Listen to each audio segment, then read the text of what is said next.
52:49. மேலும் இன்னும் இரவின் ஒரு பாகத்திலும் நட்சத்திரங்கள் மறையும் நேரத்திலும் அவன் தூய்மையை போற்றுவீராக. இரவின் ஒரு பாகத்திலும் நட்சத்திரங்கள் மறையும் நேரத்திலும் அவன் தூய்மையை போற்றுவீராக. இறைவனின் தூய்மைனா என்ன? தூய்மைனா ஒன்று மட்டும் அர்த்தம். ஒன்னோட ஒன்று கலக்கும்போது தூய்மை இல்லை, ஒன்று மட்டும். அதான் தெளிவும் கூட. ஒன்றுக்கு மேலே ஒன்று இருந்துச்சுன்னா உங்களுக்கு தெளிவு இல்லைன்னு அர்த்தம். தெளிவுன்னா ஒன்றில் நிற்பீங்க, இதுதான் அப்படின்னு, அதான் தெளிவு. இப்போ தூய்மை ஒன்று, அவனை தவிர இல்லை என்ற தூய்மை. அதை நீங்கள் உணர்றதான் போற்றுதல். முதல்ல அவனை தவிர இல்லைன்னு நம்ம உணர்றோம் இல்லையா, இதுதான் போற்றுதல். தவிர போற்றி போற்றி போற்றி போற்றின்னு அவங்கவுங்களுக்கு சொல்லிக் கொடுத்த கடவுள் பேரை சொல்லிகிட்டே இருக்கிறதல்ல போற்றுதல், உணர்தல். அவனை தவிர இல்லை, உடைய தேவைகளுக்கு அவனை தவிர இல்லை, அந்த ஒன்று மட்டும்தான். அந்த ஒன்றுக்கு நீங்கள் வரதான் தெளிவு. உங்களுக்கு தெளிவு கிடைச்சிருச்சு, இதுதான் எனக்கு வேணும்னு உணர்றீங்க. அந்த தெளிவின் மீது நிலைத்திருப்பது போற்றுதல். அந்த தெளிவு நல்லதாக இருக்கிறது, கெட்டது நீக்கப்பட்டதாக இருக்கிறது. அந்த ஒன்றுதான் இப்போ எனக்கு தேவைன்னு நீங்கள் உணர்றீங்க இல்லையா, இது போற்றுதல். தூய்மையை போற்றுதல். ஒன்றுதான், இதுவும் இருக்குது, வேணா இதை எடுத்துக்கலாம், இல்லை அதை எடுத்துக்கலாம், அது இல்லை, இதுதான் அந்த நீங்கள் அப்போ உணர்றீங்க, அது போற்றுதல். எப்பெல்லாம் சொல்கிறான், எப்பெல்லாம் இரவின் ஒரு பாகத்திலும். ராத்திரி எந்திரிச்சு உட்காந்து போற்றி போற்றி அப்படின்னு சொல்லிகிட்டே இருக்குதா? இரவின் ஒரு பாகத்தில் வேணா நம்ம இப்போ தூக்கம் இப்போ வரல, தூங்குறதுக்கு கொஞ்சம் லேட்டாகுது, இப்போ வேணால் சொல்லிக்கலாம். இல்லை ராத்திரியில் அலாரம் வச்சு எந்திரிச்சு அப்போ நம்ம சொல்லிக்கலாம். அது இல்லை, தூக்கத்தை கெடுத்துக்கிட்டு நம்ம செய்கிறது இல்லை, தூக்கம் வராமல் இருக்கும்போது செய்கிறது இல்லை. இரவு அப்படின்னா நமக்கு தெரியலன்னு அர்த்தம். இரவு நம்ம பார்க்குறோம் இல்லையா, ராத்திரியில் நமக்கு என்ன எங்கே எந்த காரியத்தை ஏன் செய்யலை நமக்கு ஒன்றும் தெரியல, தெளிவாக தெரியல. பகலில் நமக்கு தெரியுது இல்லையா. அப்போ நம்முடைய வாழ்க்கையில் ஒரு காரியத்தை எப்போ செய்ய முடியலையோ, வேணும் ஆனால் செய்ய முடியல, இரவில் இருக்கிறீங்கன்னு அர்த்தம். நீங்கள் பகலில் இருந்தாலும் இரவில் இருக்கிறீங்க. என்ன செய்யணும்னு தெரியல, தெளிவாக இல்லை, ஆனால் செய்யணும். இப்போ தெளிவில்லாத நிலையில் நீங்கள் என்ன செய்கிறீங்க, அந்த வாழ்க்கையில் அந்த பிரச்சனைக்கு என்னெல்லாம் செய்யலான்னு நீங்கள் யோசனை பண்ணுறீங்க இல்லையா. ஒரு காரியம் இருக்குது, என்ன செய்யணும்னு தெரியல, என்னெல்லாம் செஞ்சால் செய்ய முடியும்னு நீங்கள் உங்களுக்கு தெரிஞ்ச அறிவை கொண்டு நீங்கள் ஒரு காரியமும் யோசனை பண்ணிகிட்டு இருக்கீங்க, இல்லை செஞ்சுக்கிட்டே இருக்கீங்க. தெரியல, ஏதாவது செய்யணும் முயற்சி பண்ணிகிட்டே இருக்கிறீங்க இல்லையா. எந்த ஒன்றும் முயற்சி பண்ணிட்டே இருக்கீங்க. என்னெல்லாம், யாரையெல்லாம், எதெல்லாம் ரெஃபர் பண்ணணும், யாரையெல்லாம் கேட்கணும், எங்கெல்லாம், இப்படி பண்ணிகிட்டே இருக்கிறீங்க இல்லையா. அந்த அப்படி பண்ணிகிட்டு இருக்கும்போது அதில் ஒரு பாகத்தில், அப்போ ஒரு பாகத்தில் அவன் தூய்மை, அவன் எனக்கு நிறைவேற்றி தரணுமேன்னு நினைங்கன்னு சொல்கிறேன். அவ்வளோ உங்களுக்கு இருக்கிற அறிவை கொண்டு எல்லாம் செஞ்சுக்கிட்டு இருங்க.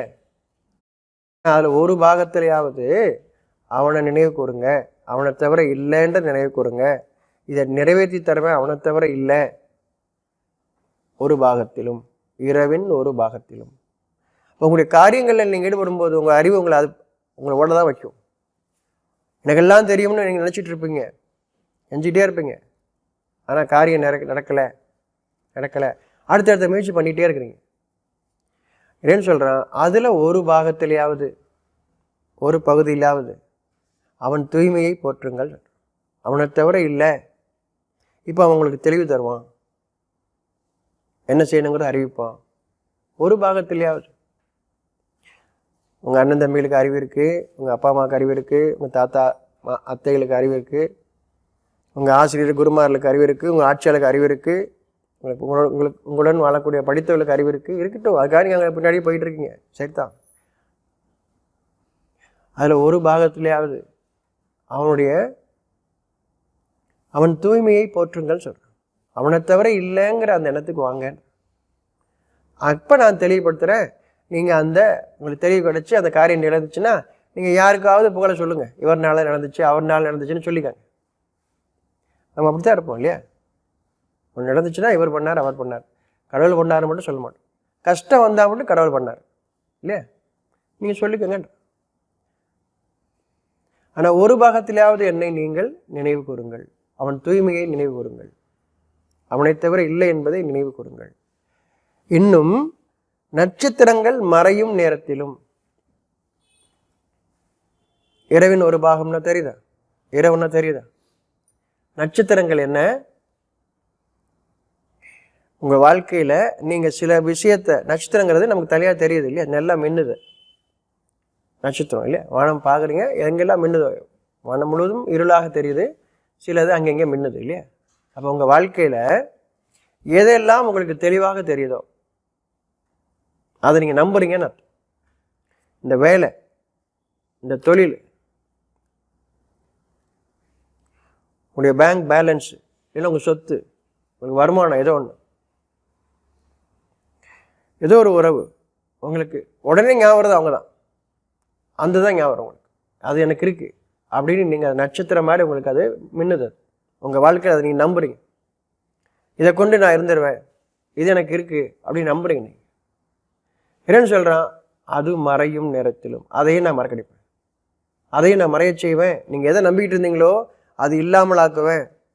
இந்த தொழில் உங்களுக்கு அதான் ஸ்டார் மாதிரி, நட்சத்திரம் மாதிரி, இதுதான் என்னுடைய வாழ்க்கைக்கு அப்படின்னு நினச்சிட்டு இருக்கீங்க பெருமையாக. இந்த அவார்டு, இந்த வருமானம் அப்படி நினச்சிட்டு ஏதோ ஒன்று உங்களுக்கு நினச்ச உடனே அது மறக்க மாட்டேங்க. ஏன்னா நட்சத்திரம், உங்கள் வாழ்க்கை அது நட்சத்திரம், ஒளி வீசுது அது. ஆனால் இறைவன் சொல்கிறான் அதுவும் மறைய வைப்பேன். அப்படி அது மறையும் போது அதுன்னு ஒரு அது அப்பையும் நீங்கள் என்னை நினைவு கூறுங்கன்ற. போயிடுச்சேன்னு புலமாதீங்க, குறையாதுன்னு புலமாதீங்க. உங்களுக்கு ஒரு சோதனைக்காகத்தான் நான் அந்த நட்சத்திரமாக உங்களுக்கு ஆக்கினேன். நான் கொடுத்தது, நீங்கள் உங்களுக்கு அது நான் கொடுக்கும்போது நான் கடவுள் கொடுத்ததுன்னு சொன்னீங்க. ஆனால் அதில் நீங்கள் வாழும்போது இது நான் சம்பாரிச்சது என்னதுன்னு சொல்ல ஆரம்பிக்கிறீங்க. அதன் காரணமாக இப்போ அதை மறைய வைக்கிறான். அது மறையும் நேரத்திலும் அவன் தூய்மையை போற்றுவீராக. என்ன தூய்மையை போற்றுதல்? அவனை தவிர இல்லை, கொடுத்தது அவன்தான். நீங்கள் முதல்ல மறந்துட்டீங்க, முதல்ல கொடுக்கும்போது ஞாபகம் இருந்துச்சு, அப்புறம் மறந்துட்டீங்க. இப்போ மறைய வைக்கிறான், அதையே மறைய செய்கிறான். இப்போ மறுபடியும் நினைவு கொடுங்க. உங்களுக்கு அந்த நட்சத்திரத்தை உங்களுக்கு கொடுத்தவனே வந்தான்.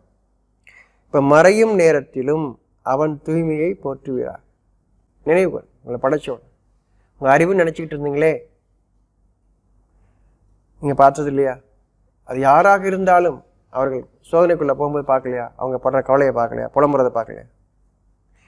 ஏன்னா கொடுக்கும்போது கடவுள் கொடுத்தாருன்னு நினைக்கிறாங்க மனசுக்குள்ளே. அப்புறம் என்னுடையதுன்னு நினைக்கிறாங்க. அதனுடைய கேடுகளில் வாழும்போது மறைய செய்கிறான். நட்சத்திரங்கள் மறைகிறது. இரவின் ஒரு பாகத்திலும் நட்சத்திரங்கள் மறையும் நேரத்திலும் உங்கள் இறைவனின் தூய்மையை போற்றுவீராக. தெளிவுபடுத்துகிறான். இந்த சூழல் இருக்குது, ஒவ்வொருத்தருக்கும் இருக்குது. நம்ம மறந்தவர்களாக ஆயிரும், நம்மளை படைச்சவனை மறந்தவர்களாக ஆயிரும்.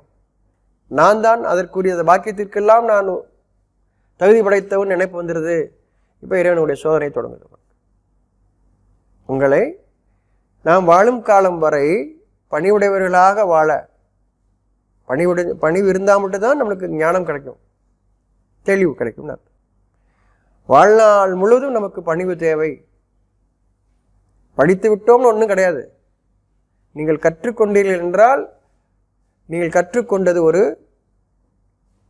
துளி மாதிரி தான். அதை அவங்களுக்கு தெளிவுபடுத்துவோம். அப்போ அந்த துளி இது இன்னும் கடல் போன்று இருக்குங்கிற அந்த அறிவிப்பு உங்களுக்கு வரும்.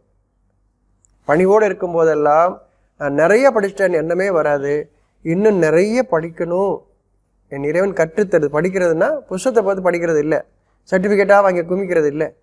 உங்கள் இறைவனிடம் இருந்து வரக்கூடிய தெளிவு. எதை படித்தாலும் தெளிவு வேணும். படித்து மனப்பாடம் பண்ணி சர்டிஃபிகேட் வாங்கினா ஒரு யூஸ் இல்லை, வாழ்க்கைக்கு பயன் தராது. மனித வளர்ச்சிக்கு பயன் தராது, உங்களுடைய வளர்ச்சிக்கும் பயன் தராது. மனதில் உங்களுடைய இறைவனின் தெளிவு கிடைக்கும் பொழுது, இறைவனுடைய தெளிவுன்னா என்ன? தீமையை விளக்குகிறீர்கள், நன்மையை நீங்கள் ஏற்றுக்கொள்கிறீர்கள். இதை நீங்களும் உங்களுக்குரியதாக ஆக்குகிறீர்கள், மற்றவர்களுக்கும் அதை எடுத்துக் கூறுகிறீர்கள். கெட்டதை விளக்கிட்டு நல்லதை நம்ம என்ன பண்ணுறோம்? நமக்கு அப்படி எடுத்துக்குவோம், மற்றவங்களுக்கு கெட்டது நல்லதுன்னு சொல்லி கொடுப்போம். ஏன்னா அவங்களுக்கு தெரிஞ்சுட்டா அவனும் நமக்கு போட்டியாக வந்துடுவாங்க. உங்களுடைய இறைவனமிருந்து ஒரு தெளிவு வரும்பொழுது உங்களுக்கு போட்டியே கிடையாது, யாரும் போட்டி கிடையாது. ஒவ்வொருவருக்கும் அவருடைய இறைவனமிருந்து ஒன்று வரும் பொழுது, ஒரு தெளிவு கிடைக்கும் பொழுது அதற்கு போட்டியே கிடையாது. நீங்களும் அதை கொண்டு திருப்தி இல்லை, இனியும் வேண்டும் இனியும் வேண்டும் என்று உங்களுடைய இறைவன் அருளை நீங்கள் நாடுவீர்கள், பொருளை அல்ல. நமக்கு ஒன்று கிடைச்சுன்னா அதை அதிகரிக்கணும்னு விரும்புவோம், பொருளை. ஆனால் இறைவன் என்ன அறிவிக்கின்றான்? என்னுடையிலிருந்து அருளை நீங்கள் அதிகரிக்க கேளுங்கள் சொல்ற. அவன்கிட்ட அருள் தான், அருளாளன், அருளை உடையவன். அவன்கிட்ட அருளை கேளுங்க, அதை அதிகரிப்பான். பொருள் ஒன்றும் இல்லை, பொருள் இருக்கும், பயன்படணும்னா நன்மையான பலன் வரணும்னா அருள் வேணும், இறைவனுடைய அருள் வேணும். அதை கேளுங்க, அருளை கேளுங்க, உங்களுடைய இறைவனும் அருளை கேளுங்க. நம்ம எல்லாம் பொருளை தான் கேட்குறோம், அதை சேர்த்து வச்சுக்கிறோம். அது பயன்படலைங்கிறது உங்களுக்கே தெரியும். எடுத்து பீரோக்குள்ளே பூட்டி வைக்கிறீங்க, கடைசி வரைக்கும் திறக்கவே இல்லை. எதை எங்கே வச்சுக்கன்னு கூட தெரியாத அளவுக்கு ஆயிடுது. அது உங்களுக்கு பயன் தரவே இல்லைங்கிறது உங்களுக்கு விளங்கவும் மாட்டேங்குது. ஏன்னால் பொருள் தான் சொல்லி கொடுத்து பொருள் பின்னாடியே அழைகிறீங்க. அருள் வேண்டும், இறைவனுடைய அருள் வேண்டும். அருள்ன்றது தெளிவு, அதை எவ்வாறு பயன்படுத்துவதுங்கிற தெளிவு, நல்லதுக்கு பயன்படுத்துறதுங்கிறது தெளிவு தான் அருள். காசு அதிகரிச்சுக்கிட்டே போகிறது அல்ல அருள். ஆசீர்வாதங்கிறது அது கிடையாது. நம்மளுக்கு அப்படி சொல்லிக் கொடுக்குறேன். தவறான ஒன்றை அவர்கள் அறிவிக்கிறார்கள். நட்சத்திரங்கள் மறையும் நேரத்திலும் எத்தனை செலிபிரிட்டிஸ் நீங்கள் நினைக்கிறீங்க, விஐபி நீங்கள் நினச்சிட்டு இருக்கவங்க ஒவ்வொருத்தரும் எவ்வளோ கவலையில் இருக்காங்க தெரியுதா? அது ஏன் வருதுன்னு தெரியுதா? நட்சத்திரங்கள் மறையும், அவங்களுக்கு மறையுது.